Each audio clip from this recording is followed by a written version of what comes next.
देखिए, खगड़िया के मध्य विद्यालय बेलाही अलौली मतदान केंद्र पर पहुंच करके चिराग पासवान ने मतदान किया। चिराग पासवान ने बूथ नंबर 8 पर पहुंचकर कतार में लग करके अपने मत का प्रयोग किया और लोगों से बढ़ चढ़ करके लोकतंत्र के इस महापर्व में भाग लेने की भी अपील की। तस्वीरें आप ये देख रहे हैं, ये उस वक्त की तस्वीर जब चिराग पासवान वोट डालने के लिए पहुंचे हुए थे, उस वक्त की ये तस्वीर है। इन्होंने भी लोगों से अपील की कि आप लोग भी वोट जरूर डालिए, घर से बाहर निकलिए और आज का जो दिन है वो बेहद खास है। अपने मताधिकार का प्रयोग कर सकते हैं। उन्होंने खुद भी वोट डाला है, तो ऐसे में सभी लोगों से अपील की गई है कि सभी लोग, जो लोग भी मत डाल सकते हैं, वो लोग मताधिकार का प्रयोग करते हुए मतदान कीजिए। आरोप प्रत्यारोप कोई नए नहीं है। महागठबंधन के साथ दिक्कत क्या है ना कि ये लोग बहाने तलाशने में जितनी मेहनत लगाते हैं, इतनी मेहनत अगर ये जनता से जुड़ने में करते तो संभवतः इन बहानों की इनको ज़रूरत नहीं पड़ती। महागठबंधन चुनाव हारा, उसकी आप हताशा बोल लीजिए, उसकी आप निराशा बोल लीजिए। कभी ये लोग एसआर को मुद्दा बनाते हैं, राहुल जी रोज़ प्रेजेंटेशन पे प्रेजेंटेशन किए जा रहे हैं। अगर इतना ही सब गलत चल रहा है तो आप चले जाइए ना न्यायालय। तो पहला चरण का मतदान और वहां पर लोग अपने मताधिकार का इस्तेमाल कर रहे हैं, तो राजनीतिक बयानबाजी भी देखने को मिल रही है। कांग्रेस की स्टार प्रचारक हैं प्रियंका गांधी मोतिहारी पहुंची और गोविंदगंज विधानसभा से कांग्रेस प्रत्याशी शशि भूषण राय उर्फ गप्पू राय के समर्थन में विशाल जनसभा को संबोधित किया। उन्होंने नीतीश कुमार की सरकार और केंद्र की मोदी सरकार पर जमकर निशाना साधा। सरकार की योजनाओं को उन्होंने दिखावा बताया। सरकारी नौकरियां जो आज खाली पड़ी हैं, जो सारे पद खाली पड़े हैं, वो भरे जाएंगे, आपको नौकरियां दी जाएंगी।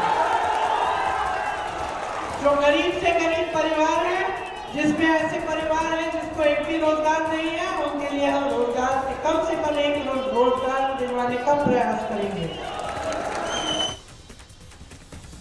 तो आप सुन रहे थे कांग्रेस के स्टार प्रचारक प्रियंका गांधी को। चलिए हम लोग बढ़ते हैं खबरों में आगे। और रक्षा मंत्री राजनाथ सिंह ने देखिए मोतिहारी के पताही में जनसभा को संबोधित किया।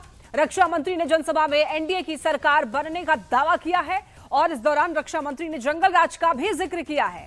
आरजेडी पर जमकर निशाना साधा है इन्होंने और क्या कुछ कहा है आप भी सुनिए। इन लोगों की हालत क्या है, ये लोग क्या कहते हैं, आइए ना हमारा बिहार में, इन लोगों के समय की बात बता रहा हूं, लालू जी कर आइए ना हमारा बिहार में, कट्टा मार देंगे कपार में।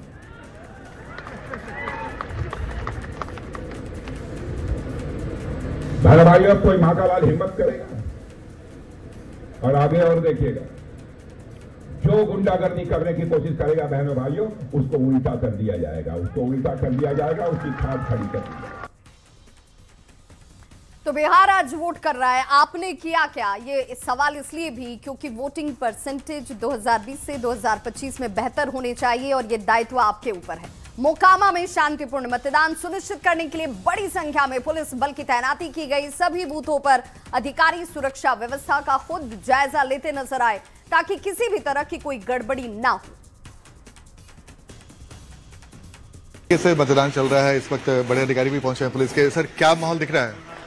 माहौल तो आप लोग हमसे ज़्यादा देख रहे हैं। हर जगह शांतिपूर्ण माहौल में चुनाव हो रहा है। क्रिटिकल वल्नरेबिलिटी के आधार पे प्रॉपर डिप्लॉयमेंट हुआ है, तो पर्याप्त शांति और कानून के संरक्षण में चुनाव शांतिपूर्ण तरीके से हो रहा है। काल इलाके के लिए कुछ विशेष किया गया है क्या सर? जिधर जो घटना घटी तो उस इलाके के लिए कुछ विशेष किया गया है? डिप्लॉयमेंट प्लान किया था, उसको ध्यान में रखते हुए डिप्लॉयमेंट प्लान किया था।